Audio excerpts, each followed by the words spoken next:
Olá, seja bem-vindo ao Xamãs Connect, Congresso Internacional de Xamanismo na Internet. Agora você assistirá a palestra Ritos e Passagem, Sabedoria da Roda de Medicina Ojibwe, com a Thames Bárbara, que é terapeuta xamânica, iniciada na tradição Ojibwe, é fundadora do Nauakomi, Centro de Tradições Nativas.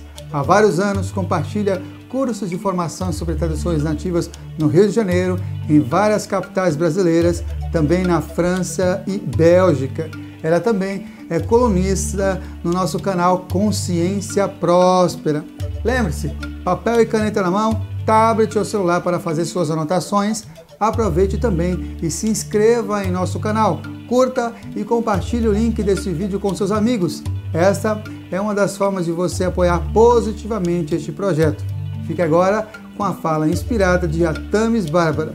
Que as melhores energias cheguem até você. Xamãs Connect, primeiro Congresso Internacional de Xamanismo na Internet. Arrou, Metacuye Oyassim, por todas as nossas relações.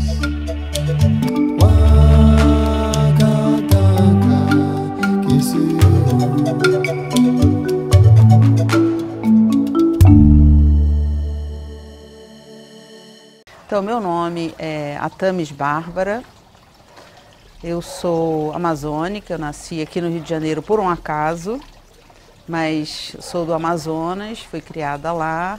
A tradição do meu pai é Mura, é uma tradição amazônica, né, indígena, só que eu fui criada como branca e a ideia é que lá no Amazonas ainda é um pouco vergonhoso ser indígena, né, então não tem uma boa fama o índio. E para me preservar, né, de retaliações, minha mãe, a família da minha mãe me criou para ser branca. Isso aí me ajudou bastante, né, no trabalho que eu faço hoje em dia, porque eu aprendi várias línguas, desenvolvi o meu lado musical, todo com essa possibilidade ajudada pela família da minha mãe. Só que com mais ou menos uns 20 anos de idade, 20 e poucos anos de idade, depois de uma separação traumática que eu tive do meu primeiro casamento, eu me perdi bastante. E essa perda me levou a um encontro muito importante. Foi que eu comecei a procurar nas tradições indígenas a possibilidade de reencontrar a minha alma. E por volta dos 30 anos eu encontrei uma tradição que chamava Ojibwe, sem procurá-la. Foi tudo acontecendo no meu percurso mesmo de busca. E lá no Canadá, essa tradição Ojibwe tanto existe na América do Norte, norte dos Estados Unidos, como sul do Canadá. Eles foram me recebendo assim a cada vez que eu ia visitá-los, né, porque eu já era casada, tinha filhos. Me levou assim, me trouxe a ideia, a sensação, a plenitude de ser irmã deles. Eles me chamavam de irmã do Sul. E com isso, durante 17 anos da minha vida, eu fui orientada por uma mentora espiritual chamada Kelly Van Hout, que é uma branca, mas de espírito Ojibwe, que me apresentou essa tradição e durante 17 anos veio ao Brasil e veio dar cursos sobre essa tradição e também sobre emergência espiritual, porque ela é da psicologia transpessoal. E um dia falando para ela assim, eu sinto muita falta, eu sinto uma tristeza, eu sinto como se eu estivesse assim, sozinha no mundo, né? Embora eu tenha uma família maravilhosa, embora eu me sinta acompanhada, eu sentia uma tristeza, uma falta na alma. E nesse momento, essa mentora me disse assim, faça a sua tribo. Então eu vou começar por aí a minha história, de faça a sua tribo, porque quando a gente não tem uma tribo, a gente faz essa tribo, né? E assim, ela não é tão fácil de ser construída. Eu estou há 20 anos nesse caminho e posso dizer que ainda estou construindo, mas já posso dizer que plantei sementes e essas sementes já frutificaram ao longo dessa caminhada. Há um ano mais ou menos, 1 ano e 8 meses, foi em 28 de janeiro de 2013, nós fomos agraciadas pela visita de um ancião, como a gente chama, né, da tradição Ojibwe, chamado Dennis Banks. Esse senhor veio a convite do Carlos Sauer, do Tony, do Lino, amigos daqui do Rio de Janeiro, e eu pessoalmente também participei nessa organização, e ele deu a bênção inicial para esse centro e deu o seu próprio nome, que é Nauakamig. Nauakamig em Ojibwe significa centro. Então o centro Nauakamig é uma redundância, centro, centro. E também é muito importante falar que esse centro no Rio de Janeiro é o primeiro espaço físico que a gente pode chamar de um centro xamânico. Nós já tivemos outros centros aqui, mas que não tinha essa sede. Então hoje em dia a gente pode dizer que já tem no Rio de Janeiro esse centro xamânico de tradições nativas, em especial seguindo a tradição Ojibwe. No xamanismo existe uma gama tão grande, uma possibilidade tão grande de desenvoltura, de trabalhos, porque muitas tradições foram colocadas todas no mesmo bojo. Então a tradição que eu sigo, ela é considerada como tradição xamânica, mas na tradição Ojibwe, eles não se chamam de xamânicos, eles se chamam de tradição Ojibwe. Ou como eles preferem se chamar, eles se chamam de Anishinaabe, que é o nome como eles se apresentam, né? Por exemplo, Ojibwe significa dado pelo homem branco, né? Um homem branco chegou e disse: eles são os Ojibwe, aqueles que moram do outro lado do lago. E no caso, os Ojibwe mesmo se chamam de Anishinaabe, aquele que desceu das estrelas ou desceu dos céus. Então, assim, é um homem original. E eu fiquei muito tocada por essa tradição, e tudo assim que me toca profundamente, eu tendo a honrar. E por honrar bastante essa tradição, eu sigo essa tradição no meu dia a dia, na minha vida, e também professo essa tradição nos trabalhos que a gente faz aqui nesse centro xamânico. Embora o subtítulo seja Tradições Nativas da América do Norte e do Sul, nós professamos então a filosofia, os dogmas Ojibwe. Existe uma religião Ojibwe, Medewan, que eu não posso seguir por não ser Ojibwe. É só permitida para pessoas nascidas Ojibwe. Entretanto, dogmas como amor, coragem, humildade, verdade e outras coisas mais são muito humanos, né? Então, assim, é possível seguir essa tradição como se fossem dogmas, né? Ou de uma religião, porque é a base da filosofia humana. São direções dadas para que a gente seja mais feliz nessa vida, né? Eu comecei, antes de dar essa entrevista, por colocar tabaco nessa água que está aqui atrás de mim, que é uma fonte. Como a gente vive numa cidade grande, né, no Rio de Janeiro, a gente não tem talvez a cachoeira caindo no quintal da gente, mas a gente tem uma fonte. Entretanto, no Rio de Janeiro, assim, a escolha, eu explico um pouquinho mais tarde por que a gente mora no Rio de Janeiro. Eu sou amazônica, sou casada com um belga e a gente vive aqui no Rio de Janeiro. Nós temos aqui na cidade grande, né, assim, a 10 minutos de carro daqui, eu tenho opção de tomar banho de cachoeira, porque tem uma floresta no meio da cidade, nas paineiras.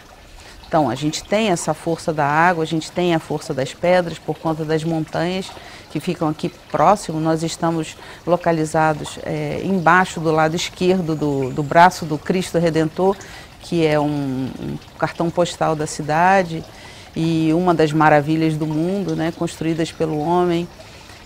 Temos todos os elementos. Então, a gente fez a opção de estar na cidade por ser uma possibilidade de dar às pessoas urbanas esse reencontro com os elementos. Então, aqui nós temos um ritual do fogo, nós temos os animais de poder, que são os descendentes dos lobos. Nós temos a água, que é uma fonte que representa então, todas as cachoeiras, todas as nascentes, o mar que fica a 10 minutos daqui. Então a gente tem os elementos que compõem esse centro. essas irmãs em pés, né? Essa datura que representa aqui a tradição mexicana e o boldo que representa a nossa tradição brasileira, né?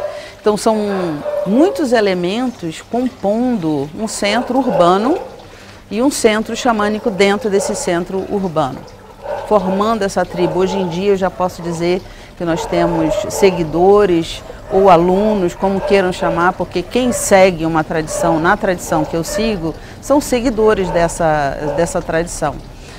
Preferencialmente, na cidade a gente chama de alunos. Aqueles que se engajam mais sabem que eles estão seguindo um caminho, né? Não é apenas aprendendo como iriam aprender numa universidade, fechou o livro, vai para casa e não transforma a sua vida, talvez. Sim, talvez não. Mas nessa tradição, a princípio, a pessoa seguiria as normas ou a filosofia Ojibwe. Eu vou falar um pouquinho então do tabaco que eu utilizei. Esse potezinho aqui é super importante para mim, então esse potezinho foi feito especial para trazer esse tabaco, que é a primeira erva que vem da tradição Ojibwe, nasceu na terra lá no Canadá. A primeira erva a pulsar na terra foi o tabaco, então por isso a gente inicia essa roda da medicina pelo tabaco, e eu coloquei nas plantas ao meu lado, coloquei na água, como oferenda para que essa palestra, para as pessoas que vão ouvir essa palestra, sejam bem protegidos. E também a proteção vem do agradecimento que a gente faz para os espíritos. Então eu comecei por essa direção leste. Depois eu fiz uma oração pegando a concha de abalone, que é um símbolo da água, né, feminino, e acendi essa sálvia e vou compartilhar com vocês então uma oração Ojibwe. A gente coloca diante de nós essa fumaça e diz assim: que eu não veja nada de ruim, que eu não ouça nada de ruim, que eu não fale nada de ruim e que eu seja abençoada. Então essa é uma oração Ojibwe para que a gente possa nos benzer assim todos os dias, pela manhã e pela noite, para que a gente não veja nada de ruim, para que a gente não ouça nada de ruim e principalmente não fale nada de ruim. Essa erva, a sálvia, ela é super importante para a gente e ela tem uma direção específica que é o oeste. Segundo essa tradição Ojibwe ou Anishinaabe, o leste é por onde a gente entra na roda da medicina. É o sol da manhã, são as crianças, é a primavera, tudo que é começo. Depois o oeste, por onde a gente sai, quando a gente vai para o outro lado do rio, quando a gente sai dessa encarnação, dessa presença física aqui na Terra. E nós temos guardiões para essas duas direções principais, o leste e o oeste. No leste nós temos a águia e no oeste nós temos o búfalo. Eu falei que o leste era o início, o oeste então é o final dessa linha terrena, né, na nossa vida terrestre, e ela é guardada então por esse búfalo. E eu queria focar principalmente nessa parte do búfalo, porque uma das razões da gente ter criado o Centro Nauacami, de eu me lançar com todas as minhas forças, envolver a minha família, chamar pessoas, amigos, alunos, vem dessa história. Eu vou contar para vocês essa história do búfalo, que é o guardião do oeste, por onde a gente sai para a vida espiritual. Diz a história que esse búfalo, como ele tem 4 patas, ele tinha 4 patas, como todos os búfalos. Quando entrou os primeiros invasores, né, os franceses, depois os ingleses, nessas terras do norte, né, no Canadá em específico, eles foram tirando a terra, foram tirando a língua e foram tirando a filosofia religiosa desse povo. Então, a cada vez que eles perderam alguma coisa, como as terras, as suas casas, esse búfalo perdeu uma das pernas. Depois eles perderam então a sua língua, que é muito importante, né? Um povo ter sua língua. Quase nenhum Ojibwe fala Ojibwe. Tem uma energia muito grande sendo feita para que as crianças aprendam novamente Ojibwe nas escolas das reservas Ojibwe. E a terceira perna então perdida, que é essa tradição, filosofia religiosa que os indígenas na época viviam, né? Antes dos invasores chegarem, fez com que esse búfalo ficasse apenas se equilibrando numa única pata. Paralela a essa história, a tradição Ojibwe fala de 8 profecias, das quais nós estamos já vivemos 7, nós estamos na 7ª profecia. Essa 7ª profecia diz que homens brancos, pessoas das cidades, pessoas novas, que não são necessariamente seguidores ou nasceram indígenas, eles teriam sido convidados, nasceriam com essa semente, ou seriam convidados pelo mundo espiritual para trazer essa filosofia para os dias de hoje. Na cidade, no meio dos carros, numa cidade grande como Rio de Janeiro, São Paulo, outras cidades do mundo. E que isso seria a garantia de que nós teríamos mais uma profecia, ou seja, a 8ª profecia, onde a gente retornaria então a ligação, a força que nos liga ao Grande Espírito.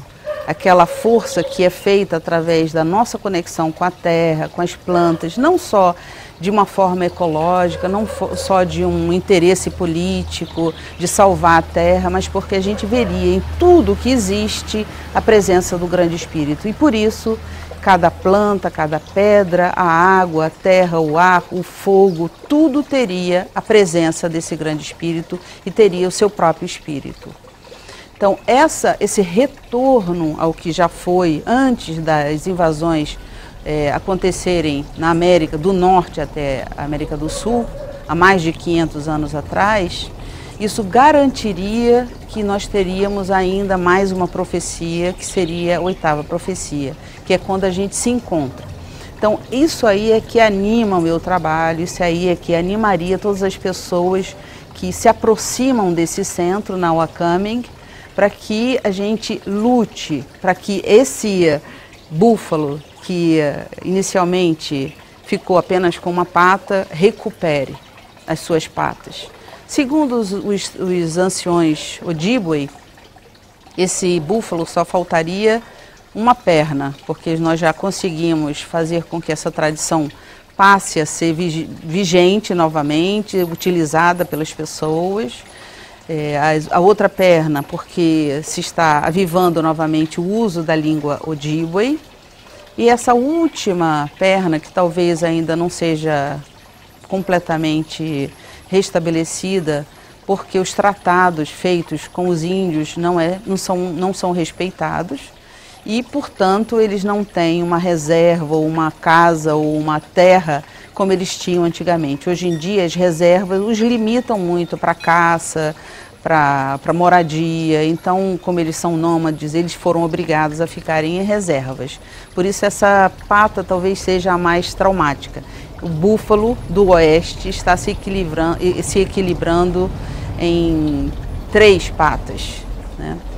Então, graças a cada um que busca essa ligação entre céu e terra, que nós nos acostumamos a ouvir a palavra xamã ou xamanismo, né? Aquele que liga o céu e a terra, nós temos agora a possibilidade de ajudar que essa 4ª pata possa ser reconstituída. É a mais difícil, mas depende de nós, depende de mim, depende de você que está escutando essa palestra, depende das pessoas que estão por trás da produção desse congresso, por trás dessa edição, todas as pessoas envolvidas nisso, A princípio somos nós, a gente pensa assim, somos nós que tivemos essa ideia, mas a gente simplesmente é tocado, porque tudo isso aí é um jogo muito maior, muito mais amplo, né? É como se a gente estivesse sendo manipulado para que isso acontecesse. É assim como se o grande espírito estivesse dando mais uma chance para que a Terra possa se reconstituir, para que a humanidade possa se elevar. Então, assim, eu gostaria de frisar principalmente na entrada da Roda da Medicina, que é o leste, e a saída da Roda da Medicina pelo oeste.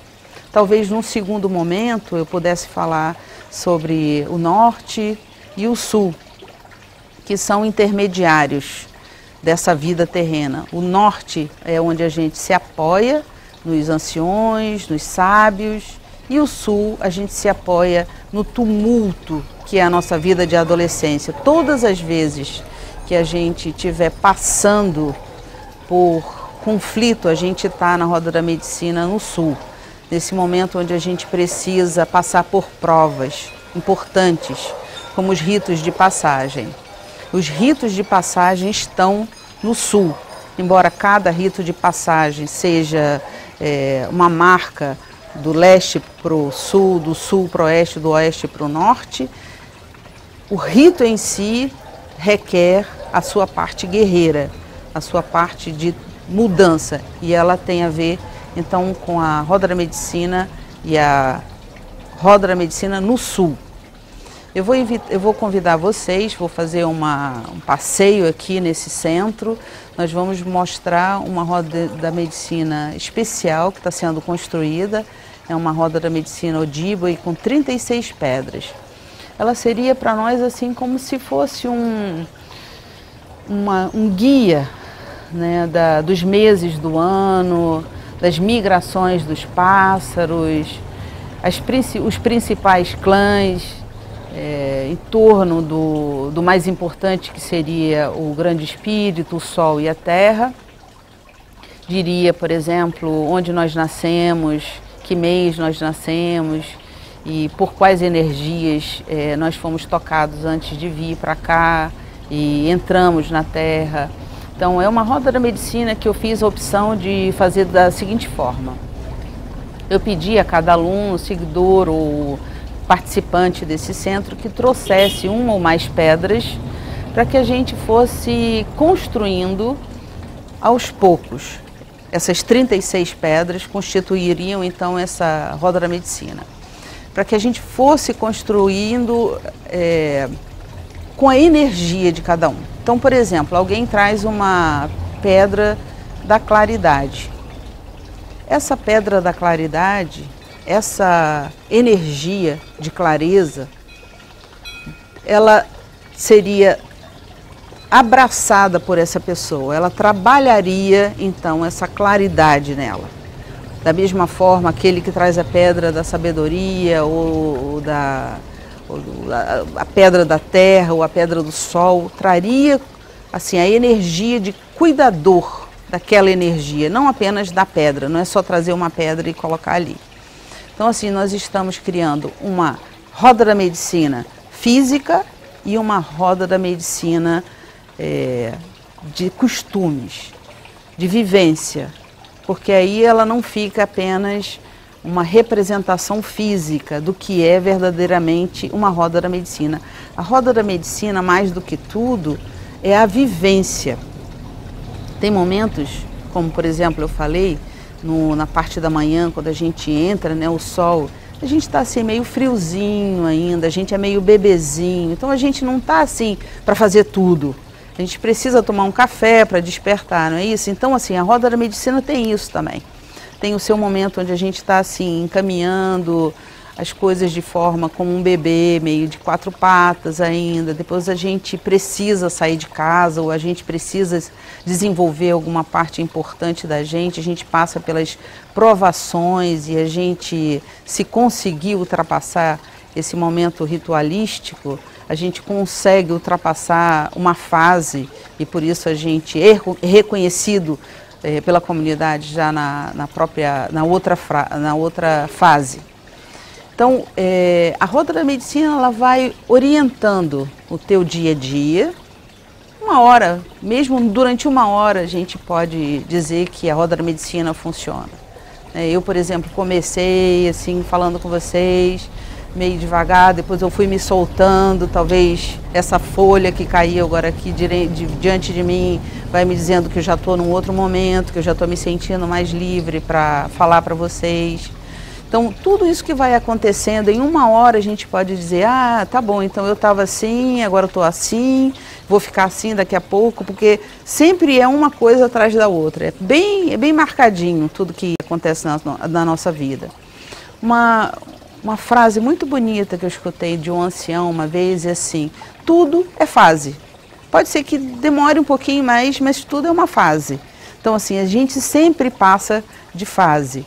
E o mais bacana nessa roda da medicina, embora a gente tenha uma representação assim plana, né, no chão às vezes a gente coloca essa roda da medicina como se fosse uma coisa plana, ela é espiralada, ela é virtual, ela é grande, ela é redonda.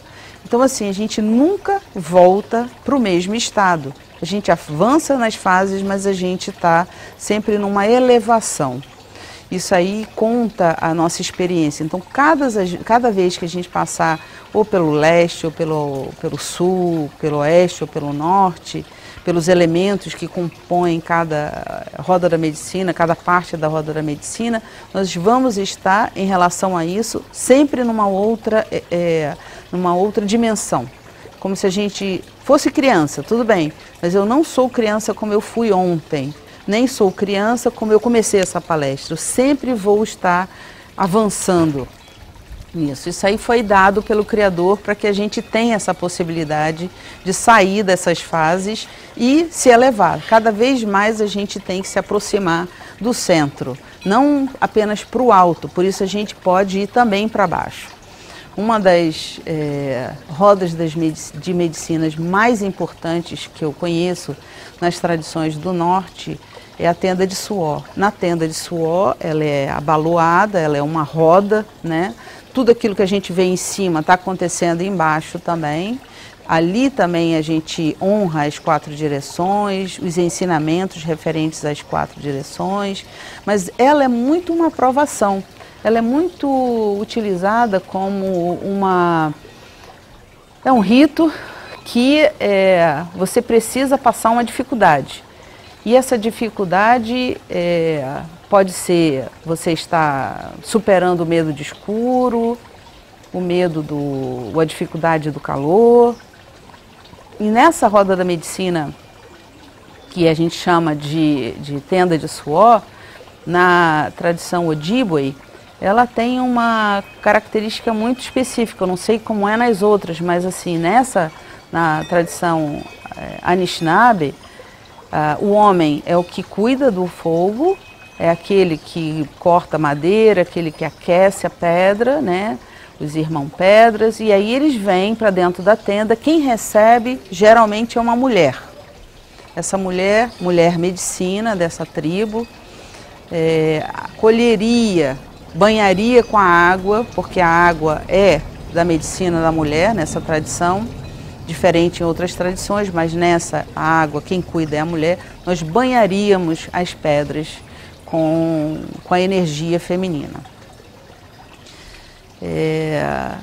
Poderia falar um pouco da importância do homem e da mulher nessa roda da medicina. 2 que se encontram para gerar um. A gente não vê mulher e homem separado um do outro. Graças a essa união que existe a procriação, e essa procriação faz com que uma tradição se perpetue. Isso não indica que nas tradições, ou nessa que eu sigo especificamente, não haja a ideia de uma androgenia, e essa androgenia ela pode ser espiritual. O homem teria sua especificidade no trabalho de homem de medicina, a mulher teria essa força da medicina feminina, e o andrógeno, que pode ser um homem ou uma mulher, poderia juntar essas duas energias. E o andrógeno teria essa possibilidade de ir por caminhos que só o feminino ou só o masculino não poderia ir. Então, o ideal seria desenvolvermos essa androgenia. Essa androgenia que faria com que a gente saísse um pouco da condição separada entre homem e mulher, ou a separação natural, biológica que nós temos. Então ela é muito, muito importante para quem está desenvolvendo a espiritualidade, desenvolver essa androgenia na espiritualidade. Vou falar um pouquinho aqui agora sobre os ritos de passagem, que eu fui dando o exemplo como a tenda do suor, como a gente chama, o Temazcal no México, o Sweat Lodge, né, nas línguas na língua inglesa. Nós temos o rito de passagem, a importância de cada fase que a gente vai passando, né, e as fases mais importantes, mais marcadas, elas são desenvolvidas dessa forma. Primeiro a pessoa tem que estar pronto para passar para a nova fase, ou ela quer passar para a nova fase. E aí ela está pronta, ela está como uma semente para ser eclodida, para sair da terra. A gente precisa aguar essa terra e essa semente ela vai inchar. Então esse movimento de inchar seria o rito em si. O rito que nós escolheríamos, no caso na tradição Ojibwe, tem as idades para a gente fazer esses ritos, como por exemplo na menarca, quando a menina tem o seu primeiro momento de lua, que é como a gente chama quando ela tem a sua primeira menstruação. Ela passaria um tempo reclusa, ela passaria um tempo sem comer, por exemplo, todas as berries, todas as frutas silvestres, e num momento determinado pela mulher medicina ou pelo homem medicina, ela vai sair daquele recolhimento e vai fazer uma tenda de suor. Essa tenda de suor é um momento de purificação.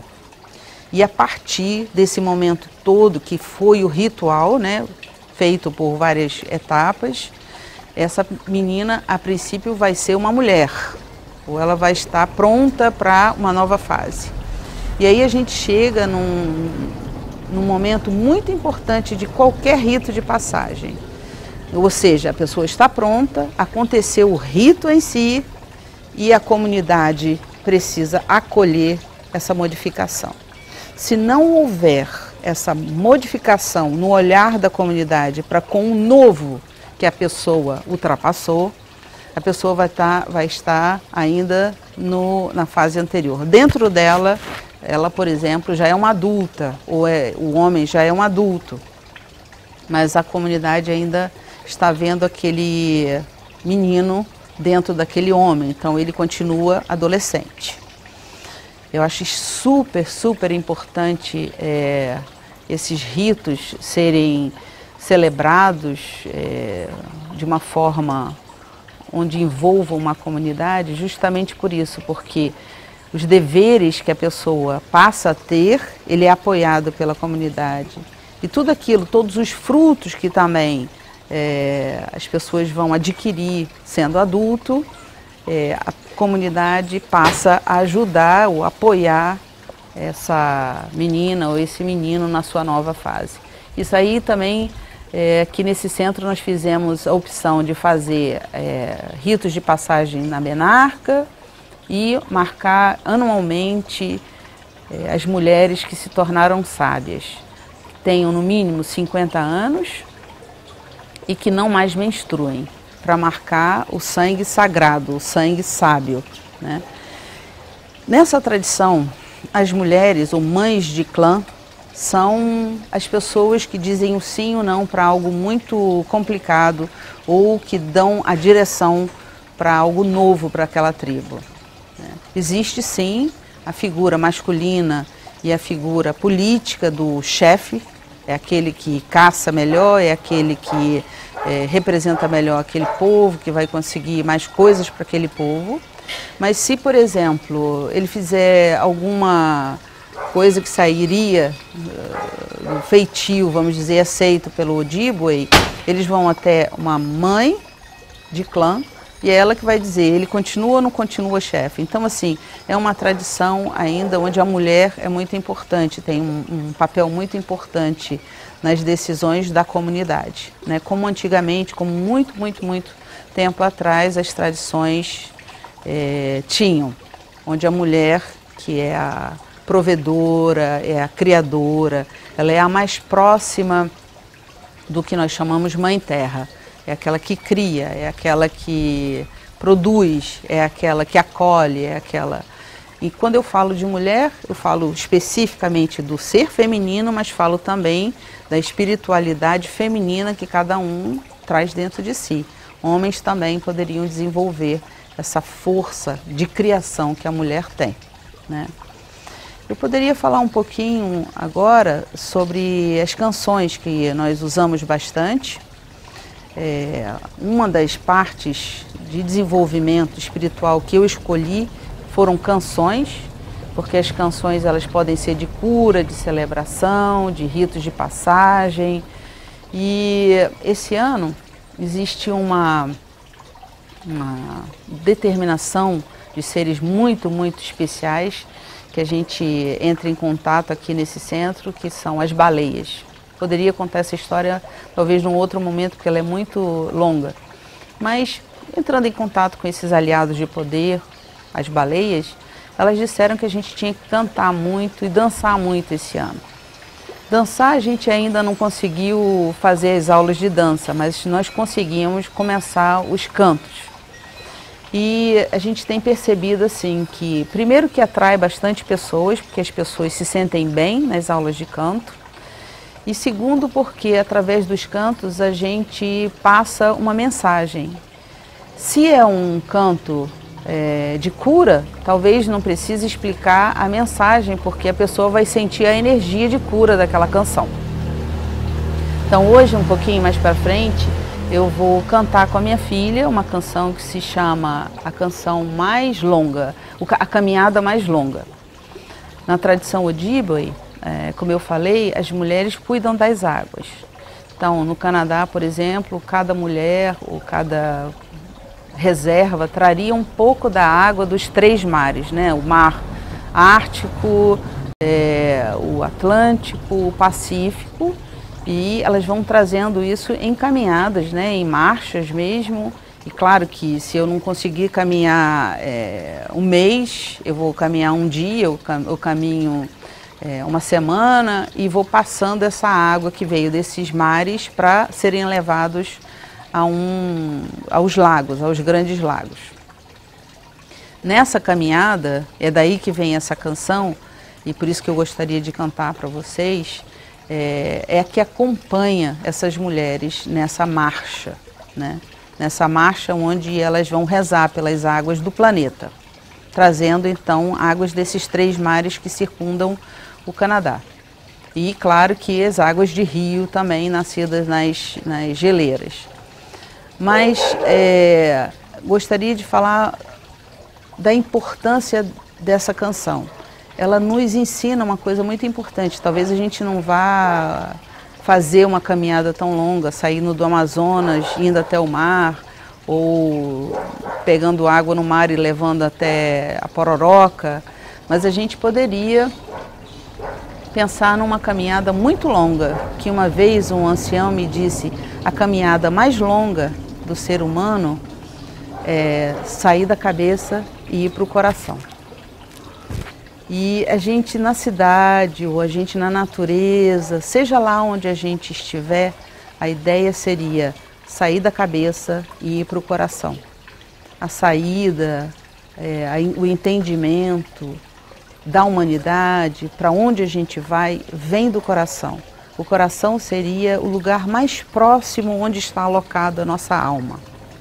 Segundo a tradição Ojibwe, nós não vivemos várias vidas, nós não temos vidas passadas, nós temos uma única vida. Nós saímos do mundo espiritual, morremos e entramos nessa vida terrena, nós saímos daqui e voltamos para o mundo espiritual. Uma vez, falando sobre alguém, foi em São Paulo, inclusive, acompanhando o Dennis Banks numa das palestras que ele fez lá, uma senhora de São Paulo perguntou assim, mas como é que o senhor explicaria o déjà vu, que a gente às vezes tem a sensação de já ter estado em círculos de fogo, ou a gente ter a sensação de ter sido índio, né? Ele falou assim, ou você sente isso pela energia que seus antepassados passaram, então assim, a gente se sentiria bem numa fogueira porque a gente traz isso dentro do nosso sangue, da nossa memória celular, dos nossos antepassados. Todos os nossos antepassados foram nativos e indígenas, mesmo que sejam europeus, africanos, mesmo que sejam asiáticos ou das duas Américas, todos nós tivemos antepassados indígenas ou nativos, ou que viveram bem próximo à terra onde fizeram esses rituais.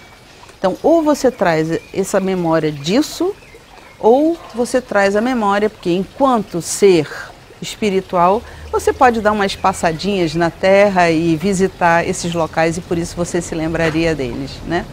Mas não na forma humana, não que a gente tenha feito o que normalmente se fala de reencarnação, né?